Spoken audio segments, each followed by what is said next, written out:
Welcome to How to Talk to Kids About Anything with Dr. Robyn Silverman, a podcast loaded with practical tips, powerful scripts, personal stories, and simple steps to make even the toughest conversations easier.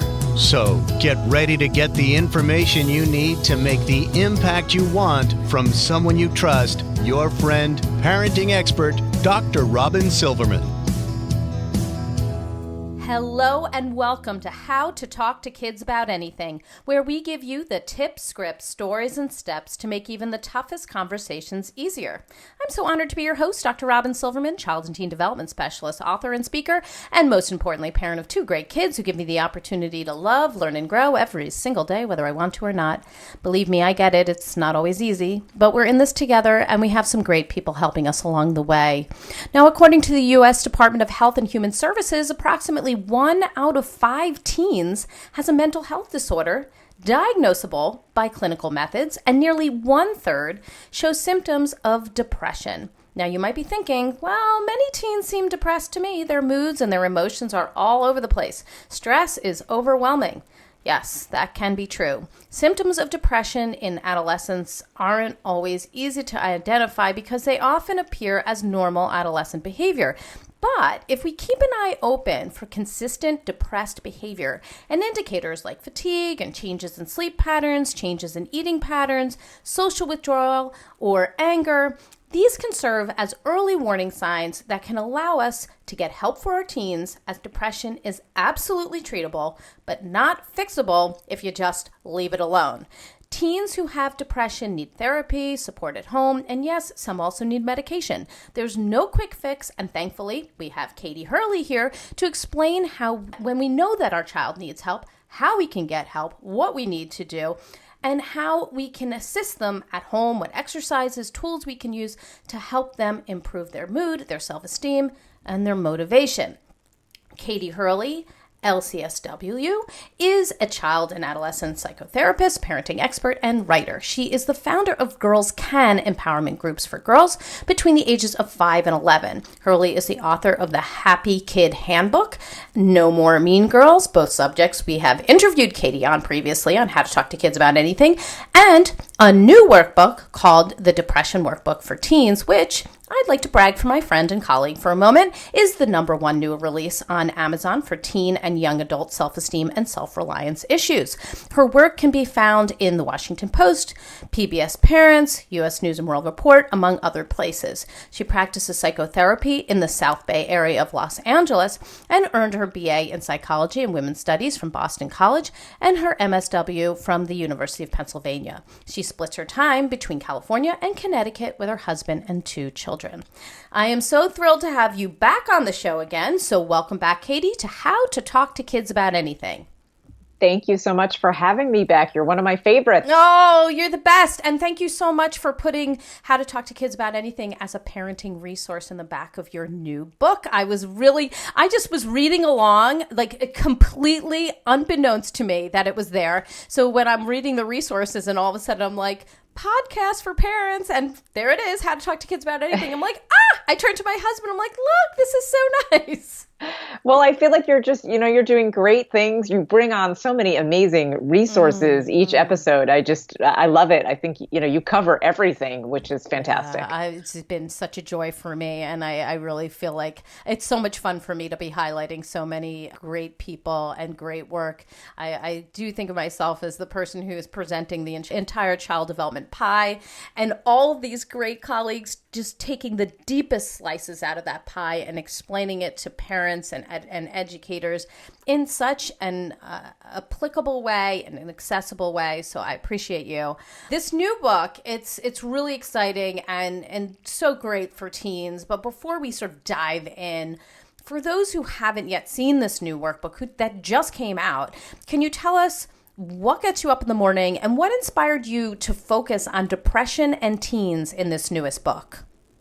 Well, first of all, I want to get this out of the way and say that, despite the title of the book, your teen doesn't need a diagnosis of depression to benefit from it. There you go. I really wrote it in a way to help. We know that teen stress right now is sort of at hit unprecedented levels. So kids are really struggling to cope with any variety of stressors on any given day. So I wanted to give them a resource where they can kind of explore some of that stuff, learn some coping skills, figure out, am I feeling depressed? Am I actually depressed, or am I just feeling a little bit depressed some days? And if I am, what do I do about that? So, when my publisher asked me to write this book, I was a little nervous at first, to be honest, because teens don't necessarily go out looking for books for themselves. So I thought, well, how am I going to get it to the people who need it? But I was inspired to write it because I have worked with so many teens over the last 20 plus years. And I am seeing those stress levels rise like right before my eyes in my office every single day. And kids, I find that teens today are really motivated. They're really smart. They want to make a difference. They want to make healthy changes in their lives.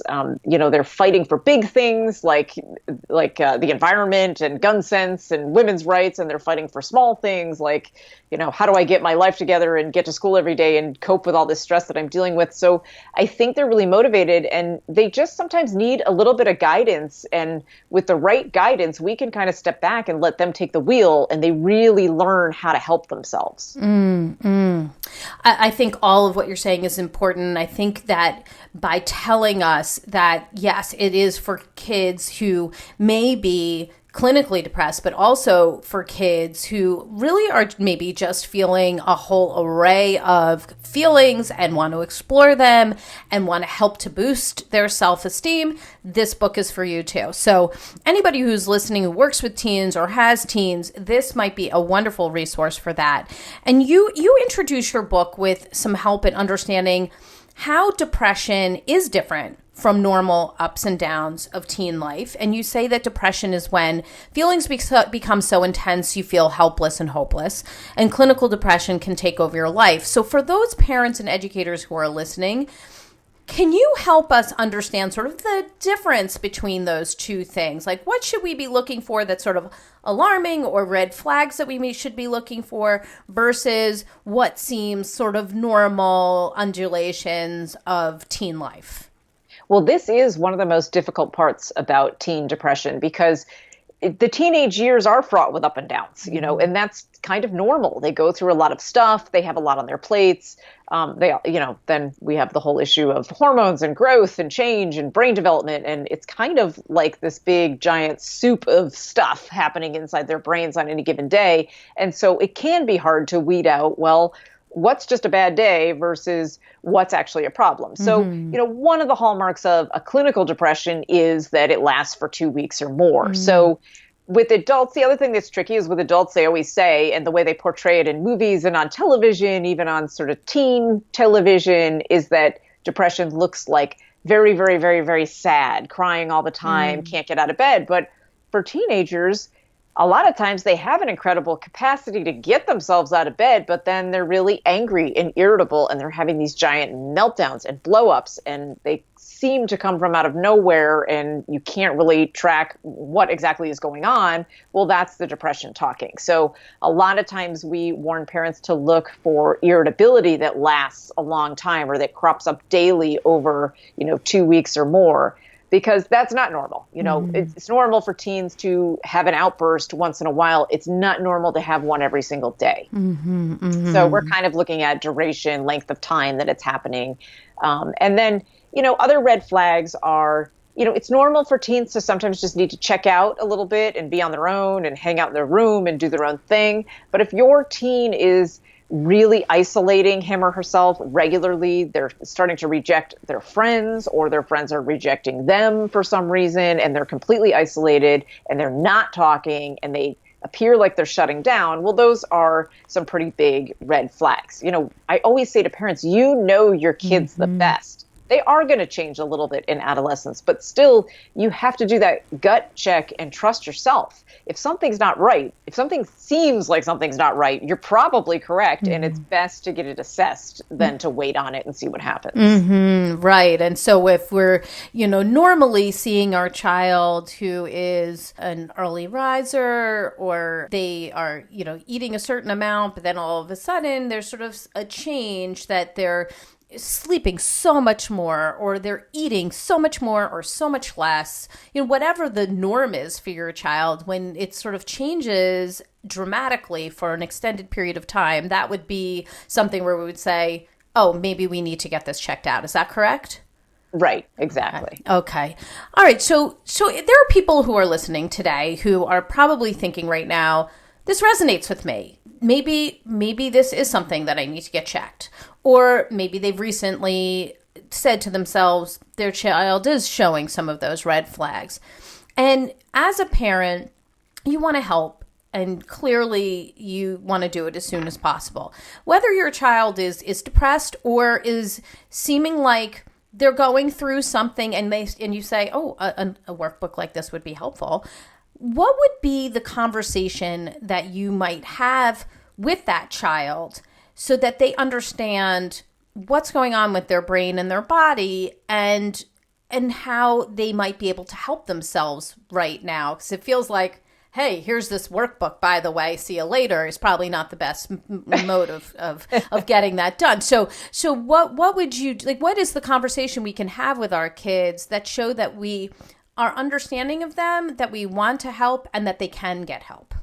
Well, I mean, one quick story before I dive into that. Oh, I like stories. A mom shared with me that she had pre-ordered the book, and I knew her in childhood, so we go back a long way, but she had pre-ordered the book for one of her teens, and she put it on the kitchen counter, and when her teenager came home from school, she'd kind of been nervous all day. Was this going to be a good thing, or was this going to be the thing that caused the next blow up? Mm-hmm. So she kind of was on edge all day, waiting for her child to get home. Her teenager gets home and sees it and starts flipping through it. And she said to me, she sent me this really beautiful message. And she said, I just want you to know that she opened it up and she's flipping through it. And I was worried that I would see anger. And what I saw was hope and feeling understood. Nice. And she's like, and then I felt so relieved. And I think she felt a little relieved. And then we were able to talk about it like, hey, you're not the only one. And here's this great resource. So we can do it together, or you can do it on your own. But, I just wanted to get it for you. And she just felt like, her teenager felt really relieved that finally she was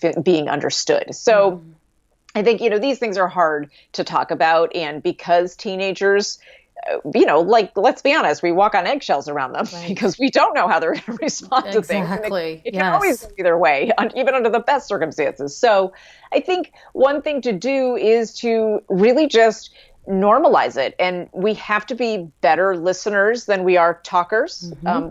Parents tend to talk a lot and we tend to have a lot of answers because we're good at stuff. But I think we need to really focus on listening. And so what I've been saying to parents who are asking me this exact question, well, how do I introduce this to my kids, is just say, I heard about this great resource and you may like it and you may not like it, but it feels to me, and maybe I'm totally wrong, but it feels to me like, you seem a little lonely lately, or you seem like you don't really want to be with your friends, or just something seems different, and I'm here for you. So whatever you want to tell me, I'm here for you. That's all I'm going to say. You can flip through this or don't, or we can save it for later. But I just wanted you to know that I'm thinking of you.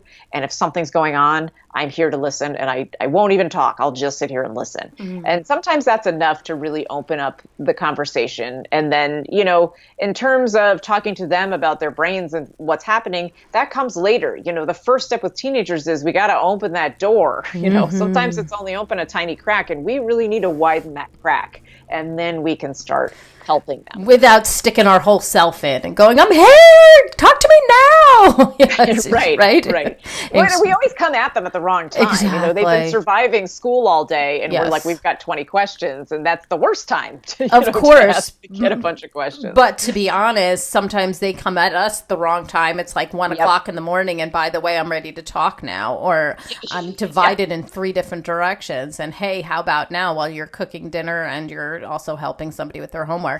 So, it doesn't, the timing is not always good on any side, but, I often say cries for help don't wait for a hole in our schedule. So it's you got to take it when you can.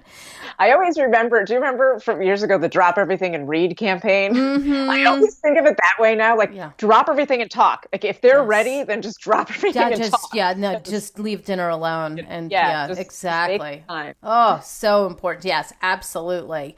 So some of the areas that you mentioned in the book are incredibly practical, that there are things that our kids can change, that we can change with some effort and commitment. I'm not saying it's like, oh, no problem, but you can change it as soon as possible. And I'm talking about our eating, what we do before bed, maybe some exercises that we do or activities we do, who we spend time with.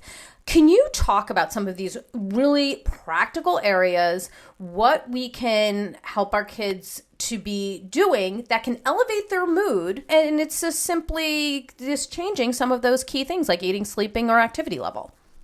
Yeah, well, I think, one thing that's really exciting about depression research right now is this idea of how does our food affect our brains and what can we do differently to improve our moods? And they are finding connections between the foods we put into our body and the way it affects our moods. So it's really important to talk to teens about that and help them. So I have a whole section dedicated to that because, you hear little snippets, the Mediterranean diet is best and this is best and that is best. Well, the truth is we have to limit our processed foods, right? Making our own foods is always going to be better than pre-made foods. And not to say that we never eat pre-made foods because that's completely unrealistic. And so we like everything else. It's a matter of balance. But when we're really thinking about putting those good omega-3s and, just nuts and seeds and avocados and fresh vegetables and all this stuff, when eating like anything else is a habit. So the more we eat healthy foods, the more we crave healthy foods. The problem is we're all busy and running on empty. And so we get into the habit of grabbing on the go and eating what we can eat in the car from here to there. And typically those choices are not as healthy. It's really hard to eat a quinoa bowl while you're driving a car or putting on your cleats, So absolutely. We're not making the best choices because we're on the go. So it becomes a matter of really, and this I think is where parents get overwhelmed, and I get it because I get overwhelmed. Yes. And I only have 2 kids. Yes. So, but trying to figure out how do we find the time to have these healthy foods. Sometimes meal prepping in advance really can help, making some things on a Sunday that can function as lunches throughout the week that are healthier choices. But really focusing on those whole foods and those healthy foods and, and then mixing it up, of course, with our favorites sometimes because we got to enjoy our lives and you can't live on quinoa alone. So I mean, as good as quinoa is, but we're not like Gwyneth Paltrow, and we're just like have everything done for us. Yes, exactly. Like, I just have this perfectly done quinoa bowl all waiting for me in my refrigerator. And we don't have to stress ourselves out with making everything. I mean, you can buy really well-made hummus that's just 3 ingredients, so you don't need to make your own hummus. You can buy the good hummus, and that's a good healthy snack with some carrots, right? So, don't totally overhaul your whole life. You have to think about your own brain and, how much stress you can take. Right. You don't want to add stress. That's what we're trying to take away. We can make healthier choices in terms of what we eat. And then, we know that sleep is essential for the teenage brain. And we also know that most teenagers are not getting nearly enough sleep. And they really do need to get about, 8 to 9 hours a night. And most are probably getting 6 to 7. And so that's a significant deficit, and that will tank their moods and also ramp up anxiety. So that's a terrible combination for teenagers who are already coping with stress. One thing that's complicated is that the teenage brain does want to stay up a little bit later and sleep a little bit later, and that doesn't fit into the school schedule. Right, so exactly. They end up kind of oversleeping on weekends. Well, that completely mixes up their circadian rhythms. So it's a whole process of what can you do to get yourself to bed earlier at night. You can train yourself to go to bed a little bit earlier. Right. It's hard. It's a matter of figuring out a calming routine that works for each teenager. They're all different. We can't let technology interfere with our sleep. We're all doing it. Adults are guilty of it as well. So that kind of, for me, I always suggest that needs to be a family overhaul. terms of getting the technology out of our bedrooms and preserving our sleep and creating calming sleep spaces. Meditation is known to help kids at night fall asleep a little bit better. Some simple yoga stretches before bed can be really calming and help work out those kinks and the last bits of stress and anxiety before bed at night. So if we really just think about, it's funny because when kids are little, when they're preschool, toddlers, even elementary school, we have these very rigid bedtime routines that we follow, right? Yes. And then all of a sudden they become teenagers and the whole thing goes haywire, And then we get to be adults and we're back to the rigid routines, right? Because we want to get enough sleep. So exactly. Sleep is so important. We not only do we think it's important, we just like relish in it. Like, yay. We can never get enough of it. Yes. So, I think with teenagers, the trick is empowering them to create the system that works for them. They don't like to be told what to do. They are told what to do all day long, every day. So instead of giving them the routine that we think is going to work, sitting down with them and having them tell us what they think is going to work and what they think they need to change and what can they do. Maybe chamomile tea works for one teenager. Maybe warm milk works for another. When I was in high school, I drank a mug of warm milk every night before bed. My mom didn't even know. I finished my homework, sneak downstairs, have my warm milk, and then go to bed. So, teenagers will figure out systems that work if we give them the space to do it. We're just always harping on the things that we're scared of, like technology. No kidding.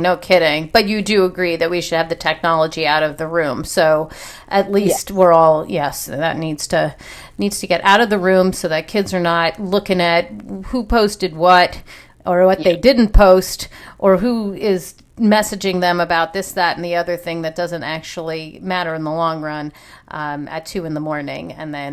and then they're disrupted for the entire day. So, and the YouTube videos, they go down the rabbit hole of YouTube videos for hours. Right. All of a sudden they're watching one thing that their friend posted, and all of a sudden they've got one, it goes into the next one and the next one, and then all of a sudden they're watching Grover from Sesame Street at 3 o'clock in the morning. This has nothing to do with anything. So I totally get that. Not that I've ever done that. No, just like, why do you know that? But it's really the truth. So one of the areas that we discussed in previous podcasts, even you and I discussed it, and we've also discussed it with Lisa DeMoore, we've discussed it with Rachel Simmons, is this thing that's really making the moods of our children go haywire. It's conflict. Conflict is a big bear for teens. And you say that a key for coping with conflict is learning how to communicate. You have to stay calm, state the problem, listen, ask questions, negotiate. So can you help us understand what that would look like or sound like if, for example, a teen is in a conflict with another peer because maybe he or she found out that the other person is spreading private or maybe not completely truthful gossip about that person? Like, what, as a parent, how can you help them to deal with that conflict by doing the things you were saying, like stating the problem, listening, asking questions? How does that work? Well, first of all, what I talk to teens about all the time is they've got to learn how to deal with conflict face-to-face. They've got to take it offline. As my dear friend John Duffy says, Snapchat is kind of the road rage of the social media right now. Oh my gosh, what a good line. Wow. Yeah. And, and he's right. I mean, they use their stories to call out fights. They use their streaks to call out fights. It's alarming what goes on in Snapchat, in text messaging, the screenshots of, someone tries to have a heart-to-heart over text, and the screenshots get taken, snippets of them only, and shared in a certain way. And, ouch. As John Mayer says, when you own the information, you can bend it all you want. So, they change it, right, to fit the narrative that they're trying to portray on Snapchat or Instagram or whatever it is. So one thing is we've got to get back to a place, and adults too, where we stop relying on technology to solve problems. It's great for checking in. It's great for funny memes. It's great for a laugh, for scheduling coffee date or a podcast. It's not great for solving a problem, right? Because we can't know what other people are thinking. So that's kind of step one, is really guiding our teens away from that. They're very stuck on it right now because it's quick and easy. Yes. And they tell me all the time that they get into these chats and then they don't know how to get out of them. Mm-hmm. So because the other person is texting so furiously and so fast and including other people, and it's very overwhelming. I mean, these conflicts go down very quickly between teens, whether it's text or social media. They happen very, very quickly and get out of control very quickly. So step one is taking it offline and taking it face to face and learning how to say, I teach kids all the time how to use I statements and to just say, when you shared that screenshot, I felt really embarrassed and overwhelmed. And I wish that you didn't share that screenshot. Can you tell me why you shared that screenshot? And, the other person probably will get defensive, because one thing that is happening is that teenagers aren't taught how to handle conflict face to face. So they haven't really worked it out. They don't know what to do. They're also living in this time, and we have to remember this as the adults. We have put them in this position where everyone has to be a superstar. Everyone has to be the best. And that means somebody's the worst, and when something goes wrong, there's always someone to blame. That's kind of the messaging that kids are getting from a young age on up. I see it in sports. I see it in theater. I see it all the time where, because of that person, it didn't go right. And we have to stop that. Blame is useless. Blame is useless. Right. We can work through things together. We can talk about what went wrong. I say to teenagers all the time, even if something is 98% someone else's fault, you have got to own your 2%. Yes. And you do that by saying, I'm sorry that I did this. Right. Here's how I feel about that. And so they have to have practice with that. And that starts at home. And parents can really role play things with their teenagers. I do it in session all the time. But parents could do this at home where, okay, tell me what the problem was. What was the conflict that happened that you didn't know how to handle? We're going to go back to the beginning, step by step, and we're going to role play it. And you be you the first time, but the second time I'm going to be you and you're going to be your friend, and we'll switch roles. And that way we can have empathy for each other and try to think about what the other person might have been thinking. Right. This was it's sort of similar to one of the things you talked about in your workbook, which is like my concept of a do-over. I don't remember what you called it, but almost like you get to go back and say what you wished you said in that situation, right? Right. Yeah. And funny, I was watching a Seinfeld episode the other night where George was coming up with all these comebacks after the fact. And, I wish I said that. I wish I said that. But, I think we all go through this. And I think teenagers go through this a lot, where it's really hard in the moment to think of the clear thoughts that you want to convey. Oh, yes. And so sometimes things just pop out of your mouth and then you regret it, But the great thing about being human is that we can go back and say, I'm sorry that I said that. Yes, I wish I said something. Yeah, I wish I said this instead. And I'm sorry because I know that what I said hurt you. Now, we may not get forgiveness right away. Right. We may not get it in 1 day or 3 days or 1 month. But we can own it and we can apologize for our role in it, and we can try to learn from it and do better from there. Ooh, so good, Katie. That is exactly right on. I think that step is so often missed because we think to ourselves, well, even if I do say that, it may not help. Well, it may not help right away, as you're saying, and perhaps that person does become, more distant from you, and you don't get the relationship that you wanted. But it takes something off of you a bit, doesn't it? It kind of changes the way that you sit in your own body, because you've done what you needed to do to put it to rest as much as you can. And now, yes, the ball is in the other person's court, but maybe, it's going to be months from then or years later, that person comes back to you and says, you were really brave to do that. And I should have been more forgiving, or whatever it might be. It might not happen right away, as you said, but it could happen in the future. And even if it doesn't, you can sit strong knowing that you did what you needed to do. And on the flip side of that, too, is when people come to us for forgiveness, and come to apologize for something, I find myself saying to teenagers a lot, forgiveness does not mean just saying, okay, everything's fine now. Forgiveness is giving yourself permission to let go, that thing doesn't have to take up a whole file folder in your brain anymore. Now it can be gone. Now it can be over and you can move on. And the friendship may take time to repair. But forgiveness is just leaving the door open a tiny crack, but letting go of it so that you're not burdened by it anymore. Good point on that. That forgiveness thing is a tough step. And I think so often we aren't taught exactly about that. We bury things under the rug and move on, but it's still occupying our brain, as you're saying, and that's not healthy for anyone. So you give some exercises that allow teens to show gratitude. You talk about journaling, creating a mantra that can assist them during the day. Can you tell us how we can approach our teens and help them to do some of these positive things for themselves that they can really do for their whole life?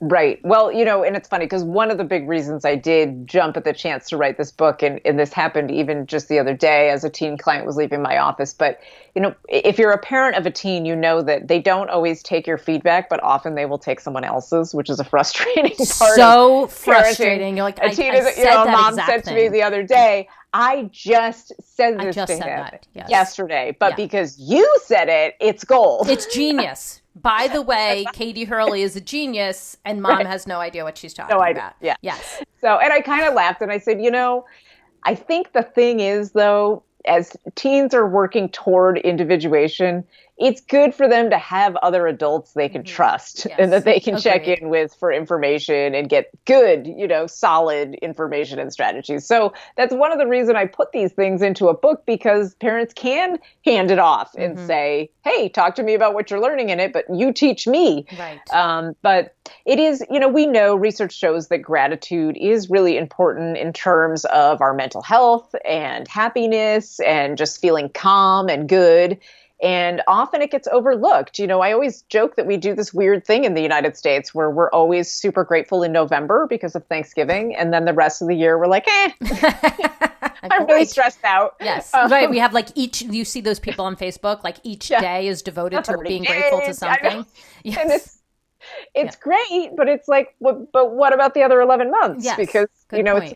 it's not a 1 month thing. So I think, the other thing research consistently shows is that journaling is a really powerful exercise for people of all ages in terms of just thinking about gratitude and what makes us keep going. And so with teenagers, I often ask them to maybe do journal exercises where they write down, I'll say, do your best and worst of the day, because we can't ignore the worst because it takes up brain space. Yes. But if we write it down, we get it out and then it doesn't have to take up brain space. So I'll say, write the 3 worst things that happened today. Just write those down and then take a few deep breaths. And after that, close your eyes and just breathe deeply and think about, well, what today makes you grateful? And it doesn't, the thing we do with gratitude that makes people not want to practice it, is that we always make it these big things. Oh, yes. It has to be these big things.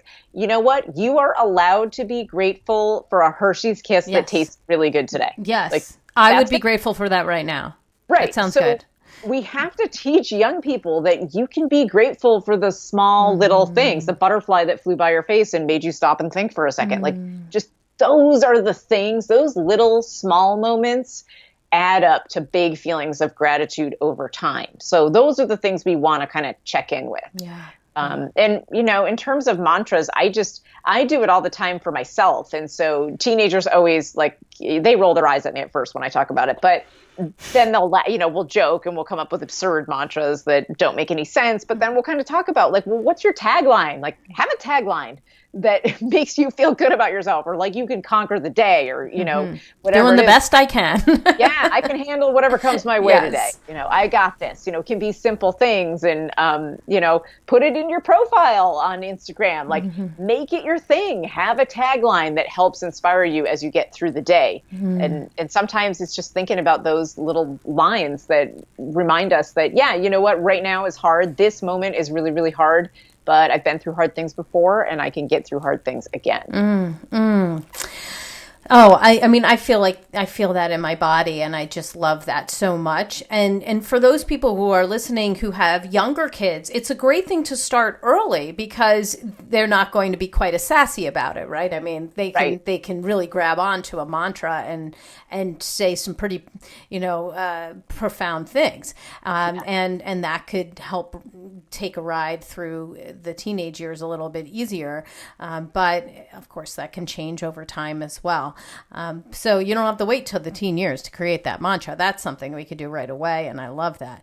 So I like the practical tip of reframing negative thoughts into realistic thoughts. In fact, that was the picture that I put up on Instagram last night in my stories, because I just think it's something that teens and adults do so often, is that the negative thought that we have in our head becomes our truth when actually it may be completely devoid of truth. So can you help us to understand the difference between a negative thought in our head and then the realistic thought that really we should be thinking about? Give us some examples and maybe some insight into how this transformation from negative thought to realistic thoughts can help teens who are coping with the ups and downs of moods or actually coping with depression. Well, so one thing we know about teens is they tend to zoom in on small things that happen, and those small things take up a lot of space in their thoughts because they get stuck in this negative thought loop. And then one unfortunate thing that I feel like has happened just in the world in general is people do this thing where they're like, just think positive, say something positive. And it's like, when you're really bogged down with something negative, it's really exceptionally difficult to just blurt out and believe something positive. Right. So for me, I'm always saying, let's be realistic. Okay. Instead of trying to reframe a negative into this happy, sunshiny positive, let's reframe it into realistic. So for example, if a teenager is coming home from school and let's say they bombed their English test, for whatever reason, they just didn't What's do the well silver lining? Yeah, right. Tell me something positive. Tell me something positive about bombing that test. At least I've learned. Scenario. So, I'll say to them like, okay, all right, yeah, own it. Own that negative thought. Like, I'm failing English. I'm going to fail English. I'm failing English. So let's talk about that. But let's zoom out and let's reframe it. And let's say, okay, so that's one grade. You bombed this test. You definitely spectacularly bombed this test. It did not go well. We're going to own that for a second and talk about it. But let's zoom out. What other things have you turned in so far this semester? Well, I turned in a paper and I got a B on that. And I got a C on this and I got a B plus on that. Like, let's zoom out and let's look at the whole arc of English right now this semester. And let's say, hey, are you really failing English, or did I struggle with one test and I'm going to go to the teacher and get extra help and see where I can go from there? So, instead of getting stuck in, I'm failing English, this is a disaster, I'm going to be grounded, my parents are going to be so mad at me and disappointed. Let's get out of that thought process and reframe it and say, I've been doing pretty well in English all along. I struggled with this one thing, but I can get extra help. Oh. Yes, that feels much better than I'm not going to get into college. I'll never get a job in my life and I'll die alone. Because that's where it goes. Yeah, it's absolutely where it goes. Yeah. Yes, because you bombed one English test. I love that. I think that is so practical. And I would definitely encourage people to do that like today. Since we're coming upon the end of the podcast, I'd love for you to finish this sentence. The one thing I really want people to know about depression and teens is... Depression feels very overwhelming and it's very hard to describe. So it makes it difficult for teenagers to communicate how they're actually feeling. It feels like this big cloud that's walking around with them and they just don't know how to put up the umbrella. That's so beautifully said. And I bet you people are really resonating with that who are struggling with depression, not just teens, but anybody who's dealing with depression.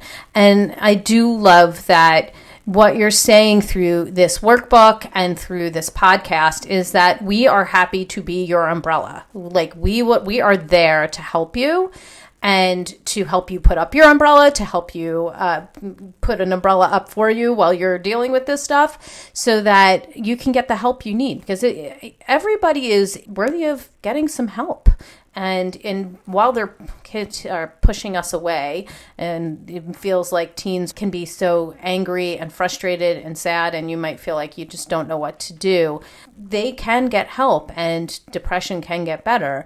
And the moods, if it's not depression, are going to change and grow over time as well. So I think that's such a beautiful analogy, and I so appreciate you bringing that up. Give us your top tip. What do you think, what do you want us to know, and what do you want us to do and take away from this podcast today? Well, I think I want parents to know that they don't have to be scared of depression, that if they are worried about their kids, that they don't have to fear that this is going to change their lives forever. This is something that they're going through, and it's something that is treatable. And, parents everywhere are very fearful of the word suicide because we're hearing it a lot in the media right now.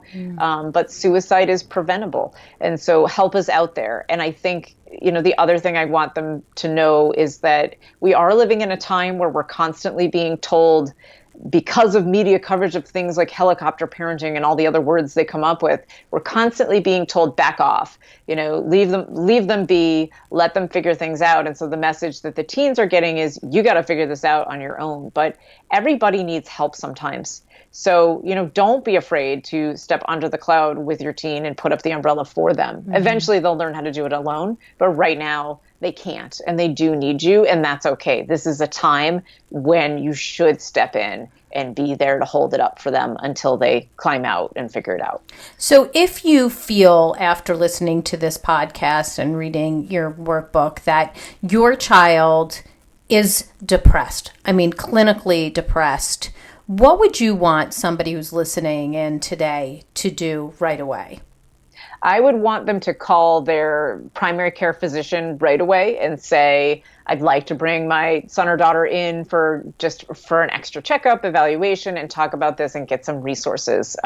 We do know that in some areas of the country, resources are pretty scarce, but primary care physicians have a way of connecting with the local hospitals and sourcing, social workers and therapists and marriage and family therapists and all kinds of people. So don't stop, keep asking. Not every school has a counselor on campus, but if they do, walk right in there and use it, and don't be afraid. So good. Give us the resource of the week. Where can we go to get more information about you and your new workbook and your old books as well, because they're still great? Well, everything is housed on my website, practicalkatie.com. And if you follow me on Instagram at Katie F. Hurley, I give lots of different tips and information from all of my books. Awesome. Well, thank you so much, Katie, for your insight and your strategies. I think what you've provided here is really important and very helpful to so many people, whether you have a child who you believe is depressed or has been diagnosed with depression, or you have a teen that's just been going through some hard times and you need some extra resources. I think your tips and your tools can really help a lot of people. So thank you so much for being on the show today. Oh, thank you for having me back. I really appreciate it. Well, many thank yous. I've got my takeaways, and sweet friends, I know you have yours. Let's discuss them. Come up on Facebook. You can go to the Dr. Robyn Silverman page, or let's chat about it at drrobynsilverman.com or twitter.com/Dr. Robyn. I am also on Instagram under Dr. Robyn Silverman. I will be going back and forth with Katie Hurley on Twitter, on Instagram, on Facebook, with memes that I will create with her incredible quotes. I'm sure the umbrella one will be up there, so we can share that all around. And if you love this podcast like I did, I hope you'll go up to iTunes and rate and review it so others can learn about these outstanding tools and solutions and use them in their own homes with their own kids. I truly appreciate it. That's all the time we have for today, my fellow parents, leaders, and educators. Thank you so much for tuning in to How to Talk to Kids About Anything. For more information on books, articles, speaking engagements, or curriculum, please visit drrobynsilverman.com. So many great podcasts are up there, and the show notes to this podcast and the previous ones I've done with Katie Hurley are up there as well. I look forward to weathering the storms and enjoying the sunny side of life together. And please remember, even on the days when you fall short, you've got this. You're here. You're getting the information you need. I know it's not easy, but never forget there's always tomorrow. Perhaps you heard something today and you thought, I should have known, I should have done, I should have said. Don't do that to yourself. You're getting this information. You can apply it now. You can say you're sorry. You can do it differently. That's what we know from this podcast. There will always be moments when we doubt our know-how, our choices, and our sweet sanity. But please know you are 10 times the parent you think you are.